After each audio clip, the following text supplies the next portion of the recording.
January 16, 1943, Gabel Dahar, southern Tunisia. Hauptmann Klaus Weber of the 164th Light Afrika Division crouched beside his Kubelwagen, field glasses pressed to sunburned eyes, staring at tire tracks in the sand that shouldn't exist. The tracks led west into terrain his superiors had declared impassable. Motorized vehicles cannot cross the Dahar, the French engineers had written in 1938. Weber had read those reports himself. The Mareth Line ended at the mountains, precisely because nothing with wheels could traverse that wilderness. Yet here were fresh tracks, multiple vehicles, heavy loads based on the depth, heading directly through terrain that would cripple any normal truck within kilometers. Weber lowered his glasses and pulled out his battered notebook, writing words that would haunt him in 3 months. The British are sending their supply trucks around our flank, civilian vehicles by the look of the treads. This will not affect our defensive positions. They will bog down before they travel 50 kilometers. He was wrong about everything except the part about civilian trucks. By March 1943, those civilian trucks would guide 30,000 British and New Zealand troops through the impossible terrain Weber dismissed, outflank the entire Mareth Line, and force the complete collapse of the Axis position in southern Tunisia. The trucks Weber mocked belonged to the long-range desert group, 350 men who would rewrite the rules of desert warfare, and they would do it in modified Chevrolet 30-hundredweight trucks purchased from a car dealer in Alexandria. This is the story of how German commanders laughed at the desert trucks until they crushed Rommel's army. June 23, 1940. General Headquarters, Middle East Command, Alexandria, Egypt. Major Ralph Alger Bagnold stood before General Archibald Wavell, proposing what every staff officer in Cairo thought was suicide: small teams in civilian trucks operating 1,000 miles behind enemy lines for 3 weeks without resupply. The proposal violated every principle of conventional warfare. No supply lines, no artillery support, no air cover, no reinforcements, just trucks and men willing to die of thirst 800 miles from safety. But Wavell understood what others missed. Italy had declared war 10 days earlier, with forces outnumbering British troops 7-1. British intelligence had no information beyond the 50-mile range of reconnaissance aircraft. Wavell gave Bagnold 6 weeks to prove the concept. Bagnold requisitioned 11 Chevrolet WB 30-hundredweight trucks from an Alexandria dealer and recruited 85 stranded New Zealanders. 6 weeks of training in desert navigation, vehicle maintenance, radio operation, and survival. The challenge was navigation. Standard compasses failed in the desert. Iron ore deposits threw off magnetic readings. Truck metal created interference. Bagnold solved it with a sun compass of his own design, using the sun's azimuth at 10-minute intervals. That 3-inch brass disc would prove more valuable than any weapon they carried. The trucks required extensive modification: doors, windscreens and roofs removed, larger radiators installed, condenser systems to recycle water vapor, reinforced leaf springs for 4,000-pound loads, sand tires at 15 psi, steel channels and canvas mats for extraction, 6 to 8 gun mounts per truck. Fully loaded, each truck carried 2,000 pounds. Fuel for 100 miles, water for 3 weeks at 6 pints per man daily, food at 5,000 calories per man, wireless equipment, medical supplies, spare parts, ammunition, and navigation instruments. All to survive temperatures reaching 120 degrees Fahrenheit. September 15, 1940. Kufra Oasis, southeastern Libya. Captain Don Mitford commanded W Patrol on the first operational mission. 28 men, 11 trucks, 300 miles into Italian territory to reconnoitre Kufra and Uwainat. Finding no Italian forces, they improvised, attacking fuel dumps, ambushing a convoy, capturing trucks with official mail revealing Italian deployments. They covered 4,000 miles in 21 days entirely behind enemy lines. The Italian response revealed their unpreparedness. To the Italians, Bagnold later wrote, the raiders seemed to appear from nowhere, as if from a fourth dimension. Italian commanders assumed Bedouin tribesmen were responsible. British forces could not possibly survive that far from supply bases. The Germans assessed more accurately, but still dismissed the threat. January 1941, Afrika Korps headquarters, Tripoli. Major Heinrich Bauer reviewed captured documents describing LRDG operations. His assessment: interesting tactical concept, no strategic threat. The logic seemed sound. 350 men, maximum strength, light weapons, unarmored trucks, weeks spent travelling versus actual operations. The LRDG avoided combat, gathered intelligence, counted vehicles, raided lightly defended targets. They did not fight battles, capture territory, or destroy enemy formations. Bauer recommended maintaining awareness, but allocating no special resources to counter them. Rommel read it and agreed. German officers called them Die Wüstenratten, the desert rats, scavengers picking through the margins of the real war. Then came the Road Watch. March 2, 1942, via Balbia, Libya. Corporal James Hunter lay 350 yards from the main coastal highway, 11 hours in position, 6 more hours until darkness allowed retreat to trucks hidden 2 miles south. The Road Watch was brutal simplicity. 3 patrols in rotation, 1 observing, 1 travelling to relieve them after 7 to 10 days, 1 returning to base with intelligence. 2 men in concealed positions from dawn, recording vehicle types, unit markings, direction, troop estimates. At night, moving to 30 yards to identify vehicles by sound. 7 to 10 consecutive days in 110-degree heat with enemy convoys passing within rifle range. Hunter's March the 2nd notebook transmitted that evening: 0630-0900, 47 trucks east, 800 troops estimated, 0900, 1200, 3 German staff cars west, 1200, 1500, 114 trucks east with 18 88mm artillery pieces, 1500, 1800, 89 fuel trucks east, heavy escort. Every vehicle counted, every marking noted, every movement timed. The data flowed to Cairo, where intelligence built comprehensive pictures of Axis logistics, strength, intentions. When Rommel concentrated forces, the LRDG spotted build-ups days early.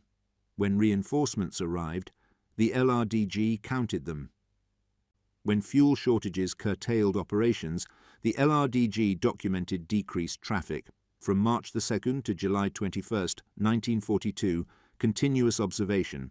Only 15 days in 142 without LRDG presence. Montgomery later stated LRDG Road Watch intelligence was the single most important contribution to Allied success in North Africa. For the men conducting operations, it was psychological torture. "You look at your watch at 11 o'clock, one trooper wrote, and look again 4 hours later, and it's 11:15. Yet German intelligence still dismissed them as strategically irrelevant. August 1942. Major Bauer updated his assessment, acknowledging that the LRDG plays an extremely important part in enemy sabotage operations. He noted LRDG patrols guided raiding forces, including Operation Caravan, where 47 men attacked Bas Airfield, destroying 16 aircraft and damaging 7 more. But his core conclusion remained: tactical nuisance, not strategic threat.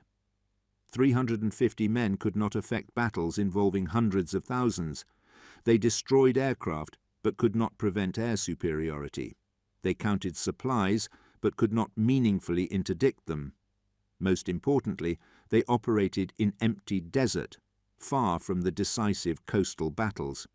The assessment was logical, thorough, and completely missed what was coming. January 16, 1943, Gebel Dahar, southern Tunisia. Captain Nick Wilder of Y2 Patrol stood at the entrance to what would later be named Wilder's Gap. His patrol had spent the previous 6 weeks conducting reconnaissance through the mountains west of the Mareth Line. Every map, every intelligence assessment, every French military document stated that the terrain was impassable to motorized vehicles. Wilder was staring at a route that would accommodate an entire army corps. The Mareth Line represented the last major Axis defensive position in southern Tunisia, 22 miles from Mediterranean to Matmata Hills. Concrete blockhouses, 70-foot wadis with vertical banks, 100,000 anti-tank mines, 70,000 anti-personnel mines, artillery covering every approach. The French considered it impregnable because the Matmata Hills westward were impassable. French engineers in 1938 determined the Jebel Dahar beyond could not support motorized transport. The line need not extend into mountains. Terrain provided flank security. But 1943 military vehicles were far more capable than 1938 models. And no force in 1938 had 350 men with 3 years navigating Earth's most difficult desert terrain. Wilder's patrol found multiple routes through the Jebel Dahar, leading to Tabaga Gap, a passage opening onto coastal plain 40 miles behind the Mareth Line. An army could bypass the entire defensive system. They just needed guides who could navigate terrain where one wrong turn meant entire divisions bogged down. Wilder transmitted findings to Montgomery on January 18th. Montgomery immediately ordered detailed reconnaissance and absolute security.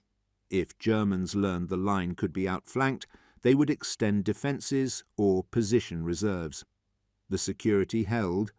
German and Italian commanders remained convinced their left flank rested on impassable terrain. Strongest forces positioned on the coastal sector. Minimal forces watching the mountains because nothing could come through. March 19, 1943, Mareth Line, Tunisia. Montgomery launched Operation Pugilist with a frontal assault by XXX Corps against the coastal sector of the Mareth Line. The 50th Northumbrian Infantry Division penetrated Italian positions near Zarat and established a bridgehead across Wadi Zigzao. Rain turned the wadi into a river and prevented deployment of armour to exploit the breakthrough. On March 22nd, the 15th Panzer Division counterattacked and destroyed the bridgehead. The 50th Division lost 35 tanks and 200 men captured. The frontal assault had failed completely, exactly as Montgomery intended. While XXX Corps attacked the Mareth Line frontally, the 2nd New Zealand Division was already moving through Wilder's Gap. 8,000 men, 200 tanks, 150 artillery pieces, 2,000 supply vehicles, all guided through impassable terrain by LRDG patrols who had spent the previous 2 months marking routes, establishing fuel dumps, and preparing the way. Oberstleutnant Kurt von Liebenstein commanded reconnaissance west of the Mareth Line. His briefing stated heavy vehicles cannot traverse the Jebel Dahar. Terrain provides natural flank security. On March 21st, his positions reported vehicle dust in the mountains. His patrol investigated. Small British force, perhaps company strength, probably raiders harassing supply lines. Von Liebenstein radioed division headquarters. German intelligence assessed it as typical LRDG reconnaissance. They would observe several days, then withdraw. No action necessary. March 22nd. Heavier dust clouds. More vehicles than typical LRDG patrol. Perhaps battalion strength. German intelligence updated. Larger raid coinciding with frontal assault, consistent with LRDG guiding SAS raiders. Remain alert, but main threat remains coastal sector. By March 23rd, von Liebenstein reported continuous vehicle columns. Not dozens, but hundreds, with armour, with artillery. This is not a raid, he transmitted. This is core strength flanking manoeuvre through terrain our intelligence said was impassable. German commanders ordered immediate redeployment of reserves from the coastal sector to block the New Zealand advance. But Montgomery had already shifted his main effort to the flanking manoeuvre. He reinforced the New Zealand Corps with ex-Corps headquarters and the 1st Armoured Division, 30,000 troops, 300 tanks, the bulk of the 8th Army's striking power, all moving through routes that Chevrolet trucks had pioneered. March 26, 1943, Tebaga Gap, Tunisia. Hauptmann Weber stood beside his immobilized half-track, watching New Zealand armour pour through the gap behind his position. He had written in his notebook on January 16th that British supply trucks would bog down in the Jebel Dahar within 50 kilometres. The New Zealanders had travelled 200 kilometres through the impossible terrain, guided every kilometre by LRDG patrols. Supplied by fuel dumps, the LRDG had positioned during months of preparation. Navigated through the most difficult passages by men in civilian trucks who made it look easy. Weber's notebook entry for March 26 was brief. "We are cut off. The Mareth Line is being abandoned. The entire position is collapsing because the British sent their trucks where we said trucks could not go." Operation Supercharged 2 broke through Tebaga Gap on March 27th. Italian First Army abandoned Mareth Line March 28 to avoid encirclement.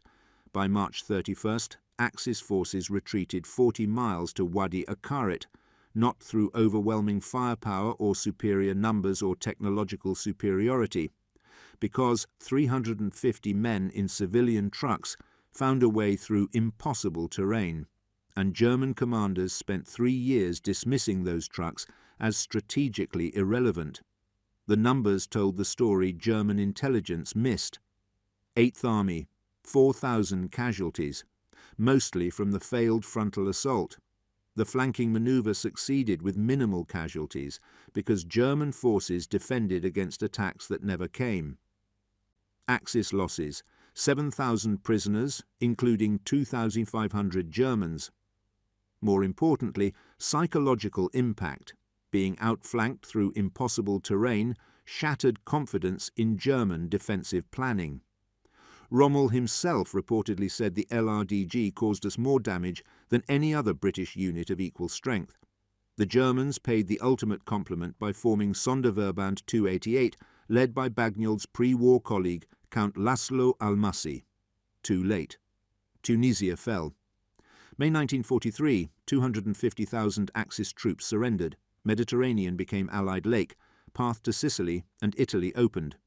The LRDG had conducted 200 missions during North Africa, operated behind enemy lines all but 15 days between December 1940 and April 1943, covered distances equivalent to circumnavigating Earth. They provided intelligence shaping every major British offensive. Guided raids destroying hundreds of aircraft and thousands of tons of supplies, found routes making impossible flanking manoeuvres possible. All in trucks German commanders initially dismissed as incapable of strategic impact. The technical specifications told part of the story. Chevrolet, 1533X2, 30 hundredweight, two-wheel drive, 6-cylinder 85 horsepower engine, 4-speed gearbox, a 1/500-pound payload, 100-mile range, 45 milliotors top speed on roads, 4 pmi through heavy sand. But specifications could not explain success where military vehicles failed. Sand tyres at low pressure provided flotation. Stripped weight improved performance and reduced fuel consumption. Reinforced springs handled brutal loads. Enlarged radiators and condensers managed killing heat. Bagnol's sun compass provided navigation accuracy, meaning survival versus death. More than technology, success depended on skills developed through experience. Reading sand texture, predicting bog downs, extracting stuck vehicles, maintaining trucks under impossible conditions, navigating when instruments failed, surviving on 6 pints daily in 120-degree heat, moving invisibly through terrain where enemies outnumbered them 1,000 to 1. Standard training could not teach these skills. Only experience could. By 1943, the LRDG possessed 3 years no other unit had. That experience made the difference at Mareth. Regular drivers would need weeks to move a corps through the Jebel Dahar with heavy losses. The LRDG guided them through in days, minimal losses on schedule. The Germans never made that mistake again. After Mareth, every defensive position included provisions preventing flanking through difficult terrain. Too late for North Africa. The LRDG continued operations in Mediterranean, Balkans, Italy through 1944, suffered heaviest casualties in Aegean Islands, where desert skills provided less advantage, conducted final operation in Yugoslavia, 1945. Disbanded August 1945 after War Office denied Pacific transfer request. Of roughly 500 who served, 76 killed, 97 wounded, 111 captured, 57% casualty rate over 5 years, higher than most infantry units in conventional battles, yet impact vastly exceeded size. Montgomery. Without LRDG reconnaissance at Mareth, his attack would have been a leap in the dark. Middle East Intelligence Chief, the finest special operations force of the war. Military historians, arguably the most cost-effective special forces unit in warfare history. But perhaps the most telling assessment came from the man they opposed. Field Marshal Rommel wrote after the war that the LRDG represented everything he had failed to understand about the North African campaign. He had focused on tank battles, artillery duels, and air superiority. He had measured success in kilometers of coastline captured and enemy divisions destroyed. He had planned his operations around fuel availability, supply convoy schedules, and reinforcement timelines. What he had not accounted for was that a force of 350 men in civilian trucks could undermine his entire strategic position, not through direct combat, not through superior firepower, but by making impossible terrain passable. By gathering intelligence he could not hide, by finding routes he never thought to defend, by operating in spaces where his conventional military thinking said no threat existed. The civilian trucks that German commanders mocked in 1940 had proven more strategically decisive than the thousands of tanks, artillery pieces, and aircraft that dominated the headlines. The small unit that seemed irrelevant had enabled victories that changed the course of the war. The men who looked like desert vagabonds had outperformed elite forces 10 times their size. By the time German intelligence understood this reality, Rommel's army was already retreating toward inevitable defeat. The long-range desert group proved that in modern warfare, strategic impact does not correlate to unit size. That conventional assessments of what is possible often miss unconventional solutions. That specialized knowledge and experience can achieve what superior numbers and firepower cannot. That sometimes the greatest threat comes from the direction your enemy dismissed as impossible. German commanders spent 3 years mocking the desert trucks until those trucks crushed Rommel's army. By then, the lesson was too late to save North Africa. But, for future generations of military planners, the LRDG demonstrated principles that remain relevant 8 decades later. Know the terrain better than your enemy. Operate where conventional thinking says, operations are impossible. Use specialized knowledge to achieve strategic surprise. Never dismiss an opponent based on size alone, and never assume that civilian trucks cannot win wars. The LRDG proved otherwise across 200 missions and 500,000 miles of desert. They proved it at Mareth when they guided an army through mountains that were supposed to be impassable. They proved it every time they returned from patrols that should have been suicide missions. And they proved it in the faces of German commanders who realized too late that the desert rats they dismissed had decided the campaign. The evolution of German attitudes toward the LRDG told the story of systematic intelligence failure. October 1940, Afrika Korps. Intelligence summary. British forces have deployed reconnaissance patrols using commercial vehicles acquired in Egypt. These patrols operate at extended range behind Italian lines. Tactical significance minimal. Strategic threat non-existent. The assessment made sense based on conventional military analysis. Reconnaissance units gather information but cannot affect battlefield outcomes. Small forces operating in empty desert cannot influence battles fought along the coast.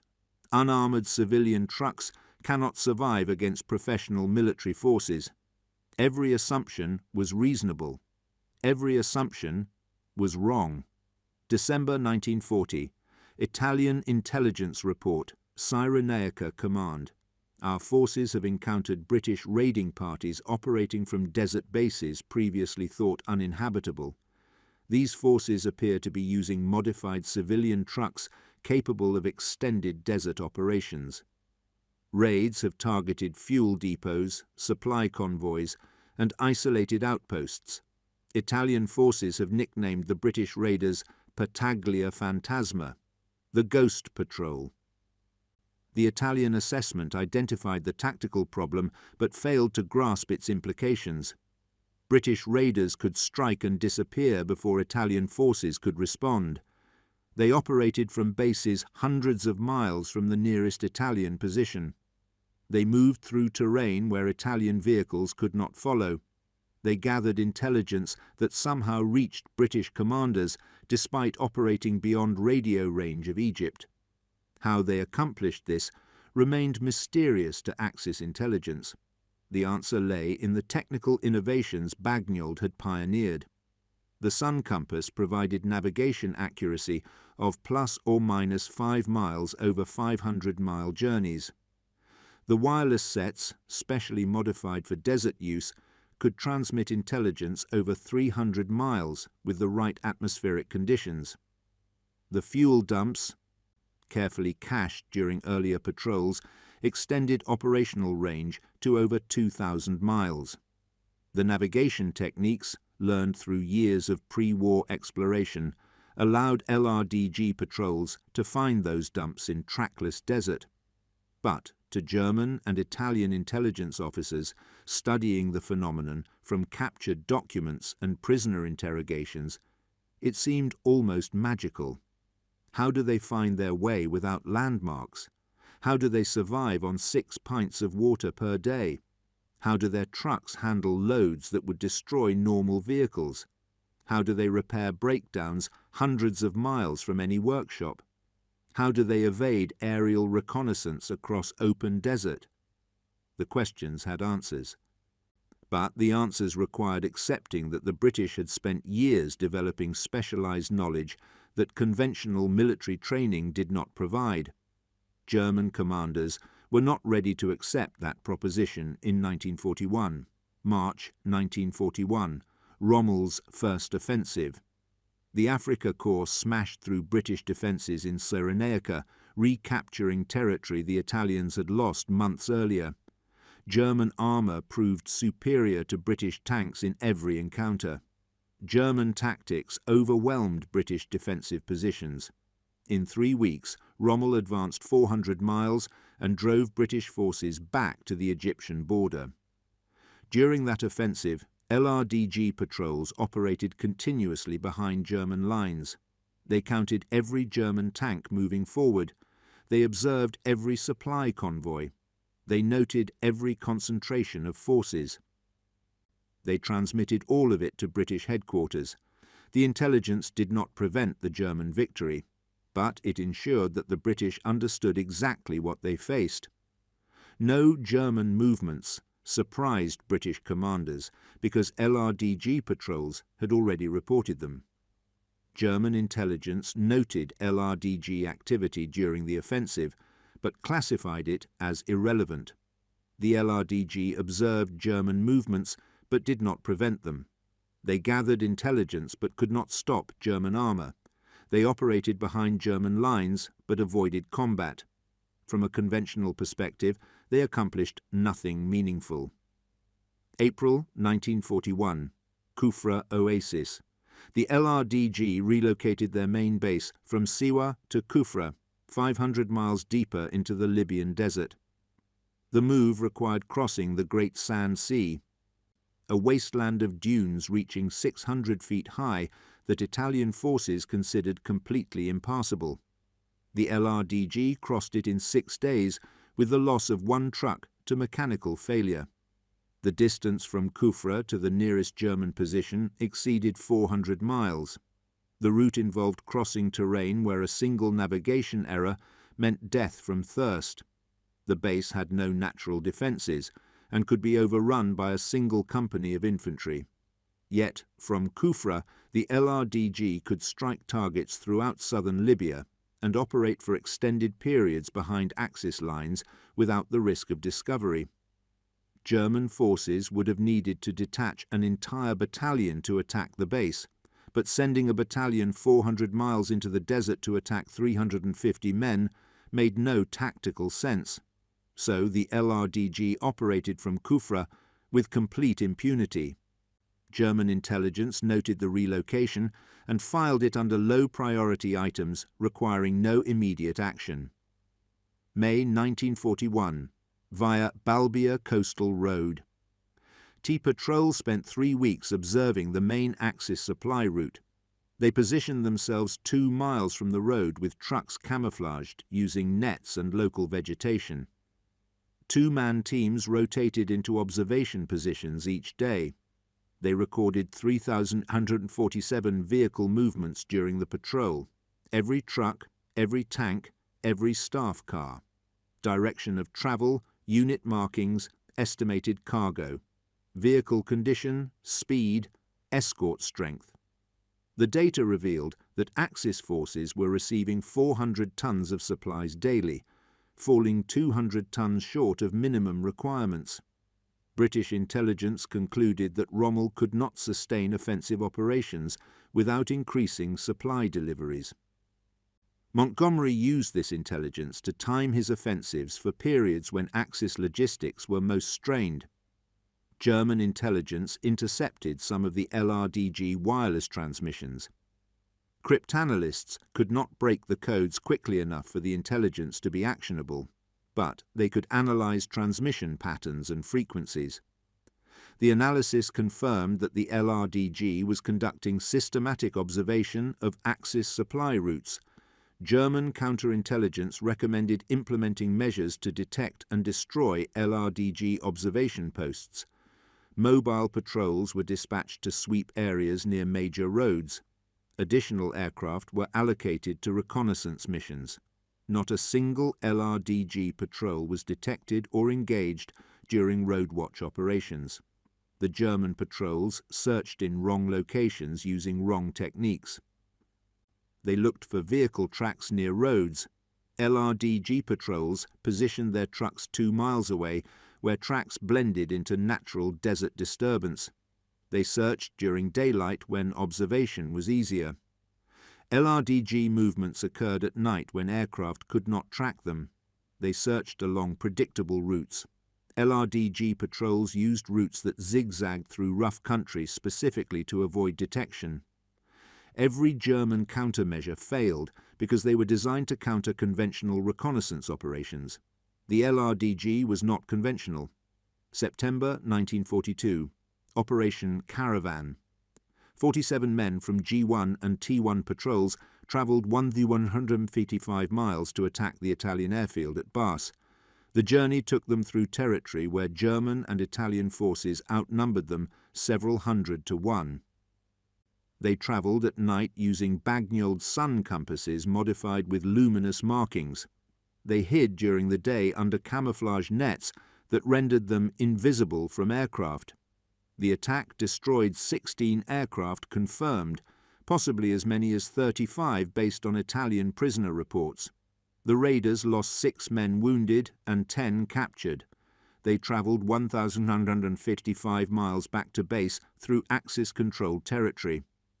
German intelligence assessment classified the raid as a tactical success for the British, but strategically meaningless. 16 aircraft represented less than 2% of Axis air strength in North Africa. Replacement aircraft would arrive within weeks. The raid had no impact on Axis air superiority, but the raid demonstrated something German intelligence consistently missed. The LRDG could guide forces to any target in North Africa, regardless of distance or defences. If 47 men in trucks could travel 1,155 miles behind Axis lines, attack heavily defended targets, and return safely, what could larger forces accomplish with LRDG navigation? The German assessment focused on what the LRDG destroyed. It should have focused on what they proved possible. November 1942, Second Battle of El Alamein. Montgomery shattered Rommel's defensive lines and forced a general retreat. The pursuit covered 1,400 miles from Egypt to Tunisia. Throughout the pursuit, LRDG patrols operated ahead of advancing British forces. They located Axis rear guards. They identified German defensive positions before British forces reached them. They found routes through minefields and around strongpoints. The pursuit succeeded because Montgomery always knew where Rommel's forces were positioned. The LRDG provided that intelligence. German forces attempted to set ambushes for pursuing British columns. Every ambush was detected before British forces entered the trap. LRDG patrols had already reconnoitred the positions. Rommel later wrote that the retreat from El Alamein succeeded only because German forces could move faster than British forces could pursue. What he did not acknowledge was that British pursuit operated under perfect intelligence about German positions, while German forces operated blind about British movements. The LRDG created that intelligence asymmetry. December 1942, Tripoli. The last major Axis-held port in Libya fell to British forces. Axis armies retreated into Tunisia, where French-built fortifications offered defensive positions. The Mareth Line represented the strongest position available. German engineers reinforced the French fortifications with additional minefields, obstacles, and strongpoints. Military planners on both sides agreed that any British attack would necessarily focus on the coastal sector. The Matmata Hills extending west from the fortifications were impassable to mechanized forces. French military surveys from 1938 specifically stated this. German engineers who surveyed the terrain in 1942 confirmed it. The Mareth Line needed to defend only the 22-mile section from the coast to the mountains. The mountains themselves provided flank security. This assessment remained unchallenged until January 1943, when LRDG patrols began detailed reconnaissance of the Jebel Dahar region. January 1943, Wilder's Gap reconnaissance. Y2 Patrol spent 6 weeks mapping routes through the Matmata Hills. They travelled through wadis that German patrols never checked because they led nowhere militarily significant. They climbed escarpments that regular vehicles could not handle. They found passages through boulder fields that conventional military operations would have bypassed. Captain Wilder kept detailed notes of surface conditions, gradient angles, obstacle locations, and route alternatives. The patrol covered over 800 miles of mountainous terrain during the reconnaissance. They found 14 different routes that could potentially accommodate military traffic. They identified 3 routes suitable for armour columns. They located one route that could handle the full weight of a corps-level force, including artillery and supply vehicles. That route led directly to the Tebaga Gap.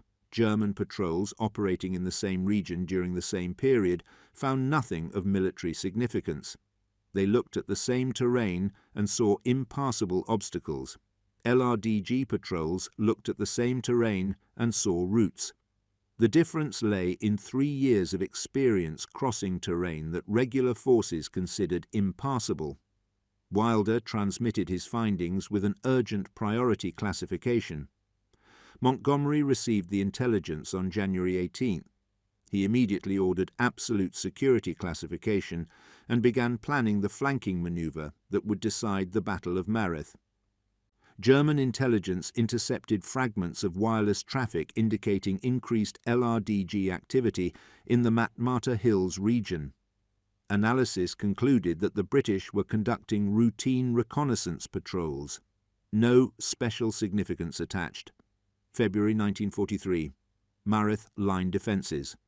The Italian First Army under General Giovanni Messe occupied defensive positions along the Mareth Line. The 136th Armoured Division Giovanni Fascisti held the coastal sector. The 90th Light Division and 164th Light Afrika Division held the centre sections. The 15th Panzer Division and 21st Panzer Division remained in reserve for counterattacks. German intelligence estimated British attack strength at 8 divisions plus armour reserves.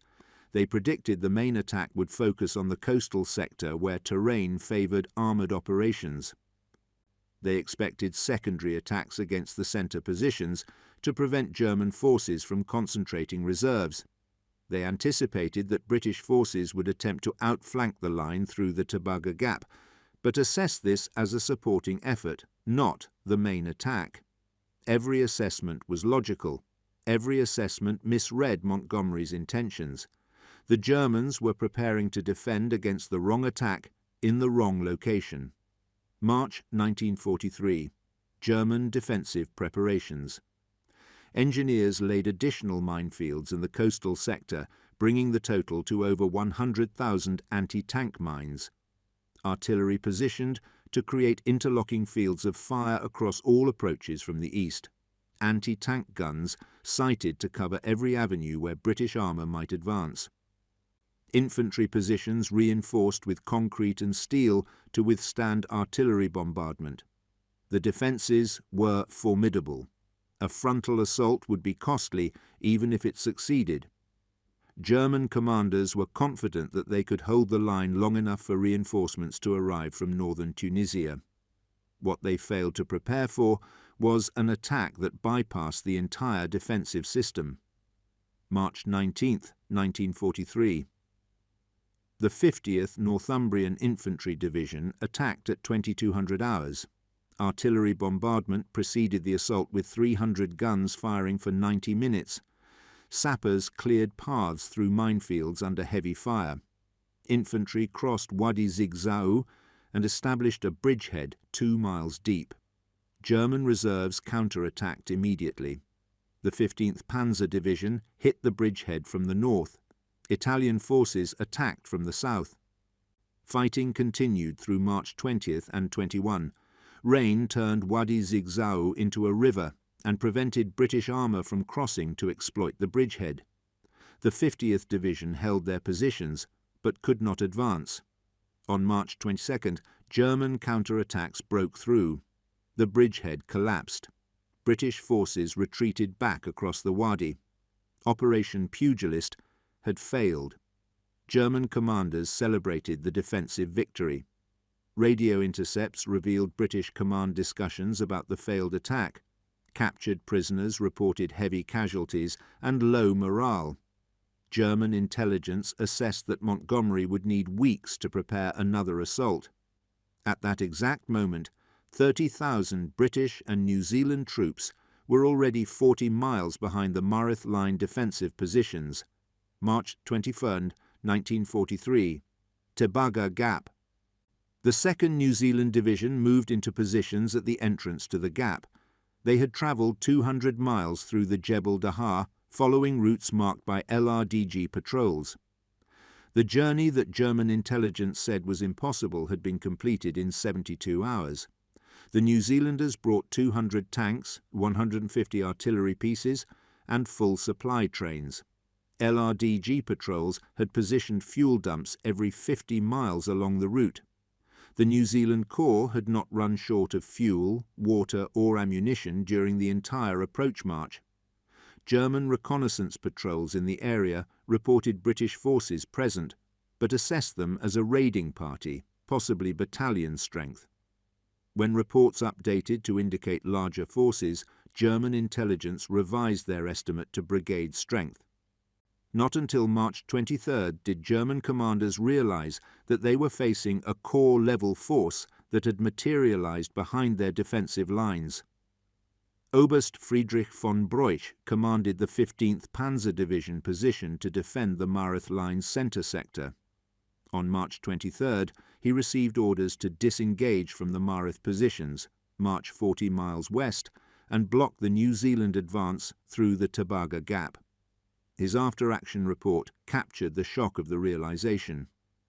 We were ordered to abandon prepared defensive positions to counter a threat that intelligence assured us could not exist. British armour was attacking through terrain that our maps showed as impassable to mechanized forces. Our positions at Mareth had been outflanked by an entire corps that somehow moved through mountains without being detected until they were already in our rear. Von Broich moved his division as ordered, but Montgomery had already shifted his main effort to the flanking force.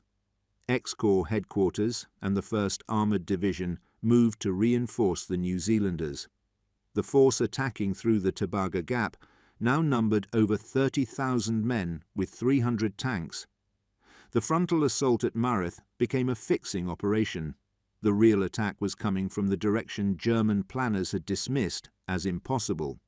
March 26, 1943. Operation Supercharge 2. The reinforced New Zealand Corps attacked through the Tobago Gap. The 164th Light Afrika Division attempted to hold the position with fewer than 4,000 men. They were facing 30,000. The battle lasted 18 hours. German forces fought with skill and determination. They inflicted heavy casualties on attacking New Zealand units. They destroyed 51 British tanks in defensive fighting, but the mathematics were inescapable. The Germans were outnumbered 7-1. They had no reserves to commit. The defensive position they held was not designed to stop attacks from the west. By March 27th, German forces were retreating, not in disorder, not in panic, but in the recognition that the Mareth Line position was compromised beyond recovery. General Messer ordered all forces on the Mareth Line to withdraw to avoid encirclement. The 15th Panzer Division, 21st Panzer Division, and 164th Light Afrika Division fought rearguard actions to cover the retreat. By March 29th, Axis forces had established new defensive positions 40 miles north at Wadi Akarit. The last major defensive line in southern Tunisia had fallen, not because it was attacked frontally and overcome, but because it was bypassed through terrain that German intelligence had declared impassable. The LRDG had found the routes. The LRDG had marked the way. The LRDG had positioned the supplies. The LRDG had guided the forces that made the impossible maneuver possible. And German commanders who had spent 3 years dismissing those civilian trucks as strategically irrelevant finally understood their error. Hauptmann Weber's final notebook entry about the LRDG was dated March 30th, 1943. For 3 years we dismissed the British desert trucks as scouts with no strategic impact. We were wrong. They did not need to destroy our forces. They only needed to find ways through terrain we thought impossible. They did that better than any force in this war. And in doing so, they decided the campaign.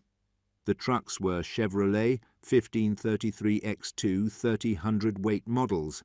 The men were volunteers from New Zealand, Britain, Southern Rhodesia, and other Commonwealth nations. The mission was reconnaissance and raiding behind enemy lines. But the impact was strategic.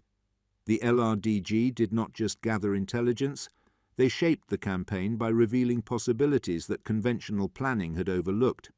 They did not just raid supply dumps. They undermined Axis logistics to the point where Rommel's offensives failed for lack of fuel. They did not just guide troops through mountains. They enabled the flanking maneuvers that collapsed defensive lines. and they did it all in trucks that looked like they belonged on farms, not battlefields. That was the final irony. The weapons that won the North African campaign for Britain were not the tanks or the artillery or the aircraft. They were civilian trucks driven by men who understood the desert better than anyone else alive, men who made the impossible routine, men who saw routes where others saw only wasteland, men who survived where others died. German commanders mocked those trucks right up until the moment when those trucks guided the forces that destroyed their defensive positions and ended their control of North Africa. Then the mockery stopped, and the desperate attempts to copy what the LRDG had pioneered began. But by then, the civilian trucks had already won. April 1943, Wadi Akarit. The LRDG conducted their final major operation in the North African campaign. They guided the 2nd New Zealand Division around the Axis defensive positions at Wadi Akarit, just as they had guided them around the Mareth Line. The pattern repeated. German forces positioned to defend against frontal assault. British forces outflanked them through terrain considered impassable. LRDG patrols marked the routes and positioned the supplies. By May 12, 1943, all Axis forces in Tunisia had surrendered. Over 250,000 German and Italian troops became prisoners. The North African campaign was over.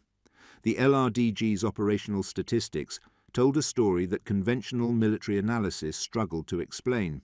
200 missions conducted over 33 months, only 15 days in that period when no LRDG patrol was operating behind enemy lines.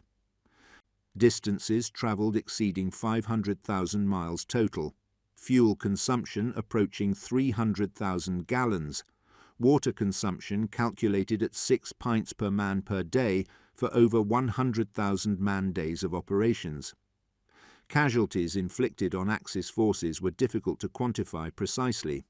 Direct kills from LRDG raids numbered in the hundreds. Aircraft destroyed on the ground totaled over 100 confirmed, possibly double that from unconfirmed reports. Supply dumps destroyed contained thousands of tons of fuel, ammunition, and equipment. Vehicles destroyed or damaged in ambushes numbered in the hundreds. But the indirect impact vastly exceeded direct action. Intelligence gathered by LRDG roadwatch operations shaped every major British offensive from 1942 onward. Montgomery's victories at Alam Halfa and El Alamein relied on intelligence about Axis strength, dispositions, and logistics that LRDG patrols provided. The pursuit from Egypt to Tunisia succeeded because LRDG reconnaissance kept British forces informed of German positions and movements. The flanking manoeuvres at Mareth and Wadi Akarit succeeded because LRDG patrols found and marked the routes. Quantifying the value of that intelligence was impossible. How many British lives were saved because commanders knew where Axis forces were positioned? How many battles were won because British forces understood Axis logistics and could time attacks for maximum effect? How many tactical disasters were avoided because LRDG patrols detected Axis preparations? The numbers could not be calculated, but the impact was undeniable. The German assessment came in stages as the full scope of LRDG contributions became clear. May 1943. Afrika Korps Final Intelligence Summary. The Long-Range Desert Group proved to be the most effective British Special Operations unit in North Africa. Their intelligence gathering provided British commanders with comprehensive understanding of our logistics, movements, and defensive positions. Their navigation capabilities enabled British forces to execute flanking manoeuvres through terrain we believed provided natural security. Their psychological impact exceeded their size by creating constant uncertainty about rear area security. Field Marshal Rommel's personal assessment was more blunt. The LRDG caused us more damage than any other British unit of equal strength. we consistently underestimated their capabilities and impact. By the time we understood what they had accomplished, the campaign was already lost. The admission came too late to change outcomes, but it represented a fundamental recognition that conventional military thinking had failed to account for unconventional capabilities. The LRDG's success rested on factors that German intelligence had dismissed as militarily irrelevant: specialized knowledge acquired through years of pre-war desert exploration, technical innovations developed by a geologist-turned-soldier rather than professional military engineers, recruitment criteria that prioritized adaptability and resourcefulness over conventional military excellence, training that emphasized survival and navigation over combat skills, equipment modifications made in field workshops rather than purpose-built military vehicles. None of this fit standard military paradigms. None of it appeared on tables of organization and equipment. None of it could be quickly copied by forces lacking the years of experience that made it effective. The Germans attempted to create their own desert reconnaissance force. Sonderverband 288 was formed specifically to counter LRDG operations. Count Laszlo Almasi, who had explored the desert with Bagnold in the 1930s, commanded the unit. They used similar vehicles and attempted similar tactics, but they never achieved comparable results. The difference was experience. By the time Sonderverband 288 began operations, the LRDG had 3 years of accumulated knowledge about desert navigation, vehicle maintenance, survival techniques, and operational methods. That knowledge could not be transferred through training manuals or briefing documents. It could only be learned through experience, and there was no time to gain that experience before the North African campaign ended. The LRDG's legacy extended far beyond their operational achievements in North Africa. They pioneered special operations concepts that became doctrine for Western military forces. Deep reconnaissance behind enemy lines became standard practice. Small unit tactics for operating beyond conventional supply lines were refined and systematized. The integration of specialized knowledge with military operations was recognized as force multiplication. The value of units operating in spaces where conventional forces could not go was established. Modern special operations forces trace their lineage directly to LRDG innovations. The British SAS, which worked closely with the LRDG, incorporated many of their techniques. Australian and New Zealand special forces built on knowledge brought home by LRDG veterans. American Special Operations Development studied LRDG methods and adopted key principles.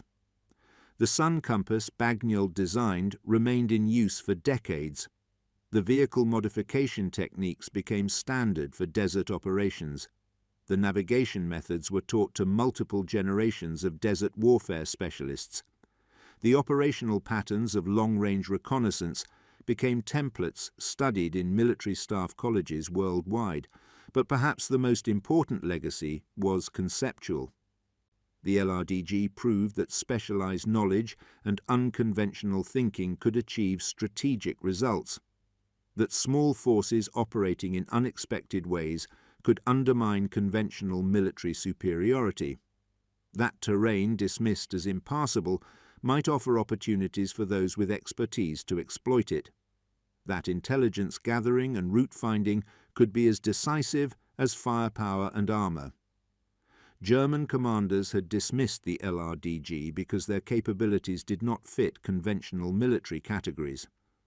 Reconnaissance units were supposed to operate near friendly forces and report back quickly. The LRDG operated hundreds of miles from friendly forces and spent weeks behind enemy lines. Raiding forces were supposed to strike hard and withdraw with conventional military support. The LRDG struck where no support could reach them and relied entirely on their own resources. Light forces were supposed to avoid contact with enemy combat units. The LRDG navigated through territory swarming with Axis forces and survived through skill and knowledge. None of it made sense within conventional military framework. All of it proved devastatingly effective. The civilian trucks that German commanders mocked embodied this paradox. They were not designed for military use. They lacked armor protection. They could not withstand direct fire from any weapon larger than a rifle. They had no tactical advantage against purpose-built military vehicles in direct combat. Yet they proved more strategically valuable than thousands of tanks and artillery pieces, not because of what they could do in combat, but because of where they could go and what they enabled others to accomplish. The Chevrolet 1533X2 specifications seemed unremarkable.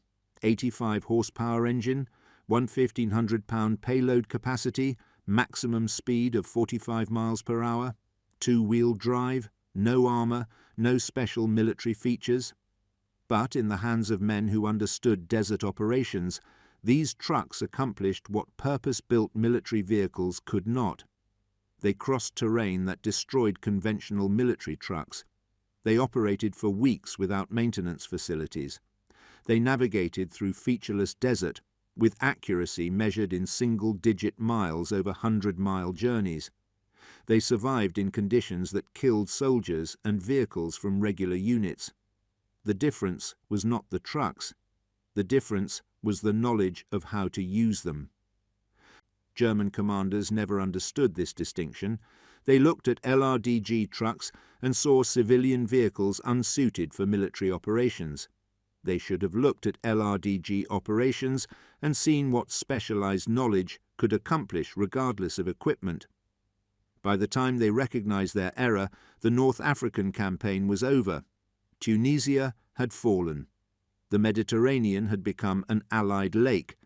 The path to Sicily and Italy lay open, and the trucks German commanders had mocked for 3 years had played a decisive role in achieving those results. The final accounting of LRDG contributions came decades after the war, when historians had access to both Allied and Axis archives. The intelligence they gathered shaped British strategy throughout the campaign. The routes they found enabled flanking maneuvers that collapsed Axis defensive positions.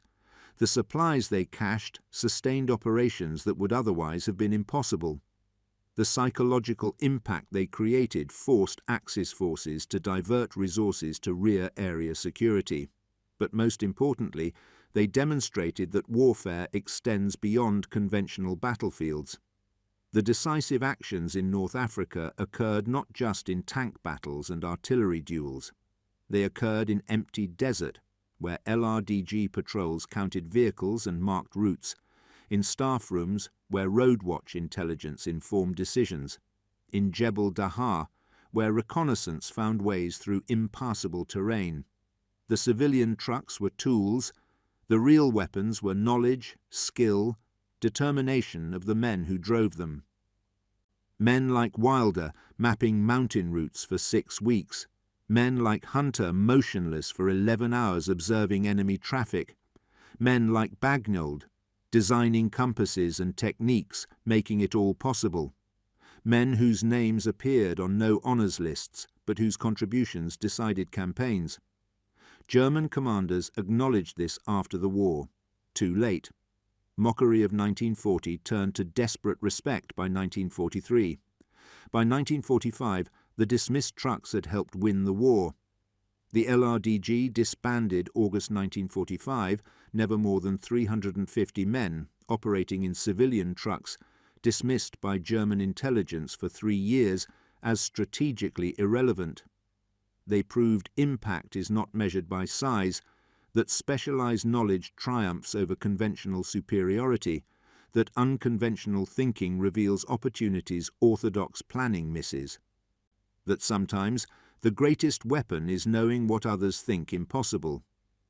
German commanders learned these lessons across 3 North African years, watching LRDG trucks cross impassable terrain, reading LRDG intelligence revealing movements before they occurred, at Mareth when entire corps outflanked their line through undefended routes. They learned too late. The mock desert trucks had crushed Rommel's army. By the time German intelligence understood, North Africa belonged to the Allies. Chevrolet 1533 X2 trucks modified in workshops, driven by volunteers, operating where conventional forces could not go. But they won the campaign as surely as any tank or aircraft, making the impossible routine, turning dismissed terrain into attack routes, converting specialized knowledge into strategic advantage. All while German commanders mocked them as insignificant. The smallest British unit proved strategically decisive. Civilian trucks proved more valuable than thousands of military vehicles. The force German intelligence dismissed proved impossible to counter. By the time lessons were learned, the Desert War was over. The civilian trucks had won. German commanders who spent 3 years mocking them had lost everything, lost everything, lost everything, lost everything, lost everything, lost everything, lost everything.